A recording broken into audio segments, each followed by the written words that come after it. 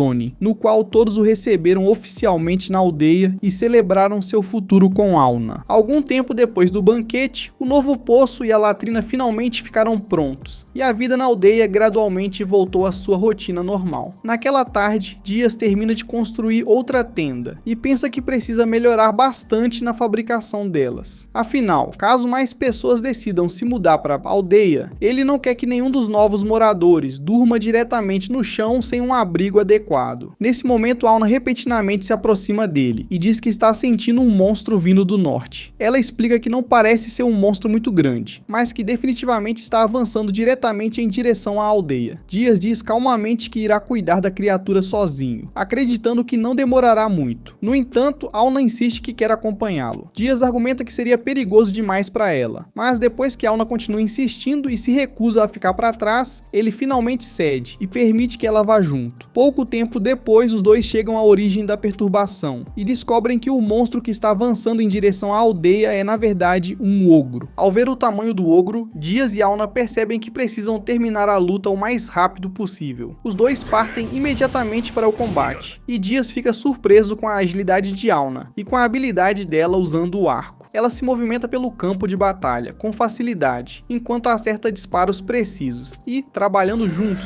os dois conseguem derrotar o ogro sem muita dificuldade. No entanto, o sangue do ogro tem um cheiro absolutamente horrível. Depois da batalha, Auna franze o nariz e diz a Dias para se lavar direito, pois não vai deixá-lo entrar em casa fedendo daquele jeito. Dias não tem escolha a não ser se limpar antes de voltar. No dia seguinte, Dias fica perdido em seus pensamentos ao se lembrar de como o dia anterior acabou sendo decepcionante. Em vez de encontrarem novas pessoas que poderiam se tornar cidadãos da aldeia, eles apenas acabaram enfrentando outro monstro perigoso. Nesse momento, Auna corre de repente em sua direção e anuncia toda animada que eles estão grávidos e que vão ter filhotes. Porém, logo fica claro que ela estava falando de Francoise, que finalmente havia engravidado depois de esperar por muito tempo. Auna então lembra Dias de que os Baar são criaturas extremamente inteligentes, mas essa inteligência vem acompanhada de uma fraqueza. Eles são muito mais sensíveis ao medo e ao estresse emocional do que a maioria das raças, e esse problema se torna ainda pior durante a gravidez. Às vezes, a pressão fica tão insuportável que pode até custar a vida deles. Por causa disso, Auna sugere que Dias fique perto de Françoise e Francis por um tempo, para que eles possam se sentir seguros e amparados. Por enquanto, todos ficarão juntos na mesma iurta. Auna presume que Dias provavelmente não vai gostar da ideia, pois os Baas ficam especialmente mal cheirosos durante a gravidez. Para sua surpresa, Dias sinceramente não se importa e concorda sem reclamar. A reação dele deixa Auna aliviada, pois mostra o quanto ele realmente é atencioso e compreensivo. Um instante depois, o chifre de Auna começa a brilhar de repente, o que é um sinal de que monstros ou pelo menos visitantes desconhecidos estão por perto. Ela rapidamente explica que consegue sentir 10 cavalos se aproximando pelo leste. Dias percebe que essa é a mesma direção da capital real, mas não está esperando nenhuma visita, o que torna a situação suspeita. Dias decide ir investigar, enquanto Auna fica para trás para vigiar a aldeia. Ele corre rapidamente pelos campos abertos e logo avista o grupo de viajantes. A princípio, prepara-se para a possibilidade de serem inimigos, mas sua atitude muda no instante em que reconhece seu velho amigo Klaus entre eles. Dias imediatamente o cumprimenta com um aperto de mão amigável e pergunta o que ele está fazendo tão longe de casa. Klaus explica que a dama viajando com eles é quem veio ver Dias. Dias não faz ideia de quem ela deveria ser, mas decide levar o grupo até sua tenda para que possam conversar em particular. Enquanto estão lá, ele percebe que foi uma decisão inteligente esconder tudo, com exceção da iurta que construiu. Ele prometeu manter a aldeia Oni em segredo e explicar a existência deles para pessoas de fora teria criado muitos problemas desnecessários. Depois que todos se acomodam, a jovem finalmente se apresenta como Diane, a terceira princesa do reino. Ela pergunta educadamente a Dias se a mansão dele ainda está em construção, já que não viu nenhum servo nem qualquer sinal de uma propriedade nobre por perto. Dias simplesmente explica que não possui uma mansão e não tem servos trabalhando para ele. A única casa que possui é a iurta diante deles, e mesmo que ela não pareça muito impressionante, ele passou muito tempo construindo-a com as próprias mãos. Diane fica surpresa ao descobrir que Dias construiu tudo ao redor com as próprias mãos, especialmente porque o rei supostamente havia lhe dado uma enorme recompensa, além de uma quantia ainda maior de dinheiro, para ajudá-lo a começar. Para sua surpresa, Dias explica que nunca recebeu uma única moeda do rei. Em vez disso, foi simplesmente abandonado no meio do nada, sem sequer receber comida ou água para sobreviver. Deixando isso de lado, Dias pergunta a Diane o que a trouxe até um lugar tão remoto. Diane explica que uma guerra está prestes a começar nos arredores da capital real, e que eles vieram pedir a ajuda dele, pois as pessoas agora o enxergam como o salvador heróico do reino. Como pagamento por sua ajuda, ela chega até oferecer a própria mão em casamento como recompensa. No entanto, Dias não tem interesse algum em se envolver em outra guerra. Como Françoise acabou de engravidar, ele tem coisas mais importantes para proteger. Por isso, recusa calmamente a oferta e pede educadamente que Diane vá embora, caso esse seja o único motivo da visita. Um dos guardas de Diane fica furioso ao ouvir Dias rejeitar a proposta da princesa e tenta intimidá-lo balançando a espada. Antes mesmo que o ataque consiga alcançá-lo, Dias reage por puro instinto e desvia a arma com um único golpe, partindo a espada perfeitamente ao meio. O guarda imediatamente se prepara para atacar de novo, mas Klaus entra rapidamente no meio e o impede. Ele diz aos outros que não há sentido em tentar lutar contra Dias, pois mesmo que todos atacassem juntos, ainda assim não teriam a menor chance contra ele. Depois que o grupo vai embora, Dias olha ao redor e percebe que talvez tenha usado força demais. Seu ataque danificou o revestimento do chão dentro da iurta, e ele imediatamente percebe que Auna certamente vai repreendê-lo por ter feito tamanha bagunça. Enquanto isso, Diane vai embora em silêncio, guardando o rancor de Dias por ter recusado tanto o pedido dela quanto a proposta de casamento. Quando Dias sai, Auna surge de repente, junto com Francis e Françoise, que estavam escondidos nas proximidades durante todo o tempo. Auna explica que todos que vieram com Diane foram embora com uma aura vermelha, exceto uma pessoa, cuja aura permaneceu azul. Ela diz que uma aura vermelha representa hostilidade, enquanto uma aura azul demonstra confiança ou afeto. Ao ouvir isso, Dias conclui que a única pessoa com a aura azul só poderia ter sido Klaus. Na manhã seguinte, Dias acorda com o cheiro do café da manhã enquanto Auna prepara a refeição. Enquanto cozinha, ela repentinamente diz que há um humano vagando pelas proximidades. O estranho é que a pessoa não parece estar procurando nada específico e está simplesmente andando sem qualquer direção definida. Dias presume que provavelmente seja apenas um viajante perdido, então decide ir verificar por conta própria. Auna, Francis e Françoise também decidem acompanhá-lo, mas usam sua habilidade de ocultação para não serem vistos pelo visitante. Depois de caminhar pelo vale por algum tempo, Dias finalmente avista o viajante e percebe que é Klaus. Quando os dois se encontram, Dias nota imediatamente que Klaus não está mais usando sua armadura nem carregando sua espada. Klaus explica que conseguiu ser dispensado do exército porque não queria acabar lutando nas linhas de frente da guerra que se aproximava. Em vez disso, viajou até ali porque deseja trabalhar para Dias como seu soldado pessoal. Ao ouvir isso, Dias se lembra de que Klaus foi a única pessoa que nunca o desprezou por ser órfão. Mesmo quando todos os outros o tratavam de maneira diferente, Klaus sempre o tratou com respeito. Dias admite que seria reconfortante ter alguém como Klaus ao seu lado, mas antes de tomar uma decisão, sente que deveria perguntar a Auna o que ela pensa. No instante seguinte, Auna aparece de repente do nada, pegando Klaus completamente de surpresa. Ela diz a Dias que não há motivo para preocupação, pois Klaus manteve uma aura azul o tempo inteiro, provando que não possui nenhuma intenção hostil. Klaus começa imediatamente a bombardear Dias com perguntas sobre de onde Auna surgiu de repente e como ela apareceu do nada. Dias simplesmente diz que é uma história muito longa e afirma que explicará tudo assim que voltarem para casa. Já se passaram 10 dias desde que Klaus decidiu deixar sua antiga vida para trás e começar uma nova ao lado de Dias. Durante esse tempo, Dias gentilmente ajudou Klaus a construir sua própria yurta, para que ele tivesse um lugar adequado para morar. Ele também deu a Klaus uma lança e um conjunto completo de armadura feitos com os materiais do dragão da terra que Dias derrotou. Klaus sabe que esses presentes são extremamente valiosos, a ponto de até mesmo membros da família real terem dificuldade para conseguir algo assim, por tudo o que Dias fez por ele. Klaus promete a si mesmo que jamais trairá a confiança que Dias depositou nele. Mais tarde naquele dia, Auna prepara o almoço e serve uma refeição quente para todos. Enquanto come, Klaus fica sinceramente impressionado com o quanto a comida está deliciosa. Ele elogia a culinária de Auna e diz que ela seria uma excelente esposa para Dias. Ao ouvir um elogio tão sincero, Auna sorri e diz alegremente a Klaus que ele pode repetir o prato se quiser. Enquanto continuam comendo, Klaus chama Dias de Lorde e pede educadamente que ele se junte à refeição. Dias imediatamente diz que Klaus não precisa ser tão formal o tempo todo e pede que simplesmente o chame pelo nome. No entanto, Klaus se recusa, dizendo que é importante deixar clara a diferença entre as posições deles. Ao ver como Klaus leva isso a sério, Dias percebe que ele é muito mais dedicado e entusiasmado do que imaginava no início. Nesse momento, o chifre de Auna começa subitamente a brilhar em verde. Ela anuncia imediatamente que consegue sentir 12 humanos se aproximando pelo leste. Enquanto continua se concentrando na presença deles, Dias descobre que uma das 12 pessoas está extremamente fraca e já à beira da morte. Ao ouvir isso, ele decide ir até os campos e investigar a situação pessoalmente. Klaus rapidamente diz que quer acompanhá-lo e ajudar, mas Dias manda que ele fique para trás e proteja o vilarejo. Ele explica que alguém precisa permanecer ali caso algo inesperado aconteça. Dias acrescenta que se encontrarem algum perigo sério, enviará Auna e Francis de volta imediatamente para avisá-lo. Com isso decidido, Dias, Auna e Francis deixam o vilarejo e seguem em direção ao grupo que se aproxima. Depois de observá-los desaparecer ao longe, Klaus começa a pensar em quem poderiam ser aqueles visitantes. Ele suspeita que provavelmente sejam pessoas enviadas pela capital real. Neste momento, o reino está no meio de uma intensa disputa pela sucessão entre os 5 príncipes e princesas, com cada um deles lutando para se tornar o próximo governante. Klaus se lembra de que a princesa Diane possui muito menos poder militar do que qualquer um de seus irmãos. Provavelmente foi por isso que ela veio até aquele lugar remoto anteriormente, na esperança de recrutar Dias para lutar ao lado dela. Klaus também começa a suspeitar que o motivo de Dias nunca ter recebido a recompensa prometida pelo rei foi porque o segundo príncipe a tomou secretamente para si. Klaus sabe que o conflito entre os nobres não permanecerá na capital para sempre. sempre. Mais cedo ou mais tarde, essa disputa política também chegará ao vilarejo. Mesmo assim, ele não teme o que está por vir. Em vez disso, decide em silêncio que, se esse dia chegar, não hesitará em lutar e até mesmo dar a própria vida por Dias, caso seja necessário. Apenas alguns momentos depois, Klaus fica surpreso ao ver Dias retornando muito mais cedo do que o esperado, acompanhado por um grupo de refugiados exaustos e debilitados. Dias e Alna começam imediatamente a cuidar dos viajantes, garantindo que todos tenham um lugar para descansar e oferecendo comida e água para aqueles que mais precisam. Quando a noite cai, Dias finalmente explica a situação para Klaus. Ele revela que todas aquelas pessoas haviam sido expulsas da terra que um dia chamaram de lar, ficando sem nenhum outro lugar para ir. As mulheres idosas daquele domínio foram expulsas por causa da enorme escassez de alimentos. As pessoas acreditavam que alimentar os idosos era um desperdício, então as abandonaram. Ao ouvir isso, Klaus percebe rapidamente que o domínio vizinho só pode ser Casdex. Ele passou por aquele lugar a caminho dali, e a situação estava terrível. A velha deitada no chão é a vovó Maia, que também é a líder do grupo. Dias explica que ela usou sua habilidade de adivinhação para encontrar uma maneira de todos sobreviverem, e foi assim que acabaram chegando até ali. No entanto, em vez de enxergar aquilo como um problema, Dias fica feliz, pois seu domínio acaba de ganhar 12 novos súditos. Dias começa imediatamente a construir iurtes para os recém-chegados, mas Klaus o interrompe. Ele lembra Dias de que aquelas pessoas idosas não conseguirão trabalhar muito nem ajudar o domínio a crescer. Dias apenas sorri e diz que isso as torna ainda mais valiosas, pois poderão ensinar a todos os segredos para viver por muitos anos. Alna concorda com Dias e afirma que eles devem receber calorosamente seus novos habitantes. Nesse momento, Klaus finalmente entende que essa maneira de pensar é o motivo de Dias ter conseguido chegar tão longe. Klaus se lembra de sua época como cavaleiro durante a guerra. Quando a situação se tornou desesperadora, todos os outros soldados decidiram fugir e salvar a si mesmos. Dias foi o único que permaneceu para trás. Em vez de pensar em si mesmo, ele resgatou uma criança que chorava e a levou de volta em segurança para sua mãe. Quando os soldados inimigos começaram a cercá-los, Klaus e Dias lutaram lado a lado e derrotaram todo o esquadrão sozinhos. Klaus terminou a batalha coberto de ferimentos, mas Dias não tinha sequer um arranhão. Mesmo depois de vencer, Dias estava mais preocupado em acalmar um bebê chorando do que em comemorar a vitória. Ao se lembrar daquele dia, Klaus percebe o quanto havia sido tolo. Naquela época, ele acreditava que a maior honra seria morrer por Dias. Agora, porém, entende que seu verdadeiro propósito é continuar vivo e apoiá-lo pelo máximo de tempo possível. No dia seguinte, Dias termina de construir todas as iurtes. Então todos se reúnem dentro de uma delas para uma reunião. Vovó Maia diz a Dias que os idosos ainda serão úteis. Quando a lã dos baars começar a se acumular, eles poderão fiar os fios e transformá-los em tecido. Dias acha que isso será uma grande ajuda para o vilarejo. No entanto, todos percebem que Dias não parece muito feliz e perguntam o que está incomodando-o. Dias explica que agora que finalmente possui habitantes suficientes, quer dar oficialmente um nome ao assentamento, mas não consegue pensar em nenhum de que goste. Os outros rapidamente sugerem chamá-lo de Vilarejo Dias, mas ele recusa, pois não quer que o vilarejo receba seu próprio nome. Klaus então sugere Vilarejo do Matador de Dragões, mas todos também rejeitam essa ideia. Então Alna apresenta outra sugestão. Ela propõe o nome Vilarejo Iluk, que significa o primeiro vilarejo na língua antiga. Dias gosta imediatamente de como o nome soa, e todos concordam que ele é perfeito. E assim, o novo lar deles passa oficialmente a se chamar Vilarejo Iluk. Depois que a reunião termina, vovó Maia se aproxima discretamente de Dias. Ela percebe que ele deseja trazer mais pessoas para o vilarejo, então lhe dá uma ideia. Ela sugere vender os materiais de dragão que ele acumulou e usar o dinheiro para comprar alguns escravos. Dias rejeita imediatamente essa ideia porque odeia a escravidão. Durante a guerra, ele viu inúmeros soldados escravizados no campo de batalha, e todos eles eram tratados de forma terrível. Por causa dessas experiências, ele já decidiu que a compra e venda de escravos será completamente proibida em seu domínio. Depois de ouvir sua resposta, a vovó Maia admite que só mencionou a ideia como um teste para ver como ele reagiria. Ela pede desculpas por colocá-lo à prova, mas explica que fez isso porque eles sofreram nas mãos de muitas pessoas cruéis no passado. Dias sabe que ela está falando dos Casdex. Ele promete que o vilarejo Iluk nunca se tornará um lugar como aquele e que todos os que viverem ali serão tratados com respeito. No dia seguinte, um mercador viajante chega ao domínio de Dias. Dias fica completamente surpreso ao perceber que o mercador é na verdade um sapo. O comerciante desce do cavalo e se apresenta como o Peijin. Ele explica que veio inspecionar os materiais de dragão que eles desejam vender. Dias Dias olha para o chifre de Auna e percebe que ele ficou branco, indicando que Peijin não tem intenções hostis contra eles. Mais tranquilo, Dias coloca os materiais do dragão diante dele. Peijin fica impressionado com o tamanho enorme das peças. Ao examiná-las mais de perto, ele começa a se perguntar se Dias realmente está dizendo a verdade sobre ter derrotado sozinho um dragão tão gigantesco. Em vez de discutir ou tentar convencê-lo com palavras, Dias decide provar tudo por meio de suas ações. Ele usa seu golpe característico e corta uma das escamas do dragão perfeitamente ao meio, com um único ataque. Aquela demonstração incrível de força é toda a prova de que Peijin precisa. Ele aceita imediatamente que Dias realmente foi quem derrotou o dragão. Depois disso, Peijin apresenta duas garotas jovens e diz que espera que Dias fique com elas por um preço justo. Dias olha imediatamente para as meninas e presume que estão sendo vendidas como escravas, o que o deixa furioso. Quando está prestes a reagir, Auna segura sua mão e pede que ele se acalme. Vovó Maia então dá um passo à frente e diz educadamente a Peijin que eles não têm interesse em comprar escravos. Peijin explica rapidamente a situação. Ele diz que as duas garotas não são escravas, elas são irmãs gêmeas, e o vilarejo onde nasceram acreditava que gêmeos só traziam desastres e má sorte. Por causa dessa crença, os moradores planejavam executá-las. Os pais fugiram com as meninas e se esconderam nas profundezas da floresta. Com o passar do tempo, os dois ficaram gravemente doentes e perceberam que não tinham muito tempo de vida. Antes de morrerem, encontraram Peijin e imploraram para que ele cuidasse das gêmeas. No começo, Peijin recusou porque era um mercador, não alguém que fazia caridade. No entanto, os pais ofereceram uma grande quantia em dinheiro e ele acabou aceitando. Agora que todo aquele dinheiro foi gasto, continuar cuidando das meninas só fez com que ele se afundasse ainda mais em dívidas. Sem nenhuma outra opção, ele pede que Dias acolha as gêmeas. Auna diz a Dias que Peijin está sendo sincero, então ele concorda em assumir a responsabilidade pelas meninas. Dias até se oferece para reembolsar Peijin por tudo o que gastou enquanto cuidava delas. Peijin fica profundamente agradecido pela bondade de Dias. Dias então pega gentilmente as duas garotas no colo e lhes dá as boas-vindas ao vilarejo. Ele pergunta seus nomes e elas se apresentam timidamente como Senai e Ayhan. Dias sorri e diz que ambas têm nomes lindos. Em seguida, pede que tomem banho com Auna para se limparem antes do jantar. Depois que as meninas saem, Klaus admite que está surpreso com a naturalidade com que Dias se dá bem com crianças. Dias explica que, quando era mais jovem, agia como um irmão mais velho e uma figura paterna para os outros órfãos. Por isso, cuidar de crianças é algo natural para ele. Ao pôr do sol, Senai e Ayhan retornam depois do banho, e Dias percebe como estão limpas e revigoradas. Ao mesmo tempo, vovó Maia nota que as gêmeas não são completamente humanas. Mesmo assim, ela sente que elas se encaixarão perfeitamente entre todos os moradores do vilarejo Iluk. Pouco depois, Auna se aproxima das gêmeas e explica que os nomes delas possuem uma forte ligação com a lua na língua antiga. Por causa disso, ela entrega a cada uma joia Ahi, dizendo que se acredita que o poder da lua repousa dentro dessas pedras. Ao ouvirem essas palavras, Senai e Ayhan se lembram de seus pais. A lembrança é suficiente para fazer as duas caírem no choro. Dias e Auna abraçam imediatamente as meninas e as consolam, dizendo que elas não precisam mais se preocupar porque finalmente estão seguras. Enquanto as gêmeas passam um tempo conhecendo os Baás, Auna diz discretamente a Dias que Senai e Ayhan não parecem ser completamente humanas. Dias escuta com atenção, mas não parece se incomodar com isso. Cerca de 10 dias depois, as gêmeas já estão muito mais à vontade vivendo no vilarejo. Elas podem até ser vistas discutindo por causa de uma batata comida pela metade. De repente, Auna sente uma única pessoa se aproximando do vilarejo a cavalo. Dias diz que irá verificar quem é. Antes que ele parta, Senai e Ayhan pedem que volte para casa em segurança. No campo aberto, Dias avista o cavaleiro se aproximando. Auna sente uma presença branca vindo dele, o que significa que não possui intenções hostis. Quando chega até eles, o homem se apresenta como Camalotes, do domínio Khazdex. Ele explica que o governante dos Khazdex, Lord Eldan, deseja se encontrar com Dias. Camalotes diz que Lord Eldan já está a caminho e pergunta se seria possível realizar o encontro dentro da mansão de Dias. Antes que consiga terminar de falar, Dias o interrompe e diz que eles se encontrarão ali mesmo. Camalotes entende sua decisão e parte a cavalo para transmitir a mensagem. Enquanto espera, Dias pensa na situação. Um Lorde recém-nomeado vir até ali só pode significar que a rebelião do segundo príncipe foi bem sucedida. Mesmo assim, Dias já tomou sua decisão. Não importa o que aconteça, ele não permitirá que Lord Eldan chegue perto do vilarejo Iluk. Pouco tempo depois, Dias olha para a distância e fica chocado quando finalmente vê Lord Eldan se aproximando. Este foi o final do do terceiro episódio. Assista ao próximo vídeo na tela, inscreva-se e ative o sininho para não perder o próximo capítulo.